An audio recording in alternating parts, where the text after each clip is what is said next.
وتوبوا إلى الله جميعا أيها المؤمنون لعلكم تفلحون. أنا عايزك تقول تعالى يا جنتي للمصحف، المصحف امسك المصحف، تعالى يا جنتي. عايزك كنت رايح التراويح، تعالي يا جنتي. عايزك كنت لابسه نقابك ونازله رايحه تصلي تراويح وتهجد، تعالى يا جنتي. عايزين نمسك السواك في رمضان، تعالى يا جنتي. عايزين يا جماعه نتعامل مع الطاعه، الجنه بتاعتنا. تعالى يا جنتي. انا عايزك قوم، اوعى تقعد، اوعى تقعد، انها الجنه. كل ما تيجي تتعب في رمضان خلاص زهقت، 30 يوم صيام وتراويح وتهجد، قول ولكنها الجنه، انها الجنه، مش هقعد ابدا. كان لنا واحد صاحبنا كان عندنا امتحان في كليه الطب، من اصعب امتحانات كليه الطب كلها، كان امتحان ماده الباثولوجي، وكان يومين ورا بعض، وامتحان طحن ماده يعني الله المستعان، ربنا يعين جميع الطلبه يا رب. ليله الامتحان الاولاني واحد صاحبنا ما نامش وقعد يذاكر، قتل نفسه، دخل اللجنه، طلع من اللجنه خلاص ما عندوش وقت، في بكره امتحان، نام بقى ريح لك جسمك ساعتين، مفيش وقت، مفيش وقت ابدا. انه الباثولوجي، انها النجاح، انه التقدير. فضل يذاكر، عمل شوب قهوه يعني ممكن يموت واحد فيها، وقعد يذاكر لغايه ما جه الساعه 12 بالليل، تاني يوم عنده امتحان، مقتول مش قادر، راسه تقع يقوم تاني، مش قادر، راسه تقع يقوم تاني، جه الساعه 2 بالليل راسه وقعت، ما حدش داري. اخته الصغيره داخله من الاوضه، بتفتح باب الاوضه بعد دقيقتين، بتفتح الباب، اتفزع من الصوت، بص لقى نفسه نام. عارفين قال ايه يا جماعه؟ عارفين صاحبنا قال ايه؟ وقف يكلم نفسه ويشتم نفسه، قوم قوم، في راجل ينام ليله امتحان الباثولوجي، قوم، في راجل ينام ليله الامتحان، قوم، لو كنت راجل قوم، لو كنت راجل قوم. وفضل يقوم نفسه لغايه ما ذاكر لتاني يوم ليله الامتحان. سبحان الله العظيم. انا عايزك لما تيجي تتعب، قوم، في راجل ينام وباب الجنه الثمانيه مفتوحه، قومي، في مؤمنه صادقه تنام وابواب النار كلها مغلقه وباب الجنه مفتوحه، قوم، في مؤمن ينام وطريق الطوبه ربنا فتحه له، قومي، اوعي تنامي. ثمن الجنه ايه يا جماعه؟ ثمن الجنه غالي، هتدفعوه ولا لا؟ لازم ندفعه، صفقه عمرنا، نخسر كل حاجه ازاي؟ ثمن التوبه، ايه ثمن التوبه؟ ثمن التوبه ان احنا واحنا واقفين في التراويح الامام يقول اللهم تب علينا لنتوب، امين، بس الحمد لله دفعنا ثمن التوبه. يا سلام، شوف قول الله سبحانه وتعالى: لقد تاب الله على النبي والمؤمنين والمهاجرين والانصار الذين اتبعوه في ساعه العسره. تاب الله، تاب الله امتى؟ ده في غزوه تبوك، ده بعد 22 سنه من البعثه.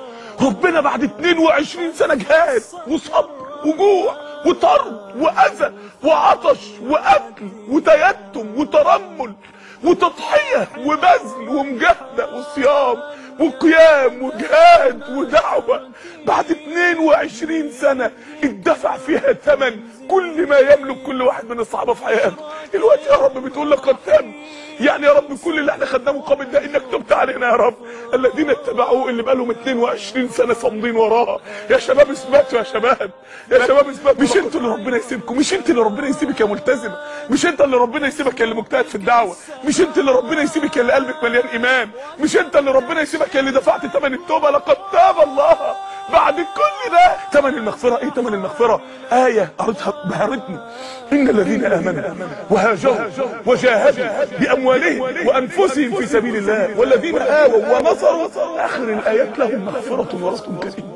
يا شباب، يا أمة محمد، ثمن الجنة مش رخيص، ثمن التوبة مش رخيص، ثمن المغفرة كل واحد يقول يا ما هيقول يا ريتني، يا هيقول الحمد لله، فاطلع فرآه في سواء الجحيم قال تالله إن كنت لتردين ولولا نعمة ربي لكنت من المحضرين. الحمد لله، ده أنا كنت هضيع، كنتوا هتضيعوني يا شلة السوق، كنتوا هتضيعوني يا أهل الشهوات، كنتوا هتضيعوني يا أصحاب الفضائيات المنحلة، كنتوا هتضيعوني، كنتوا هتودوني جهنم. الحمد لله.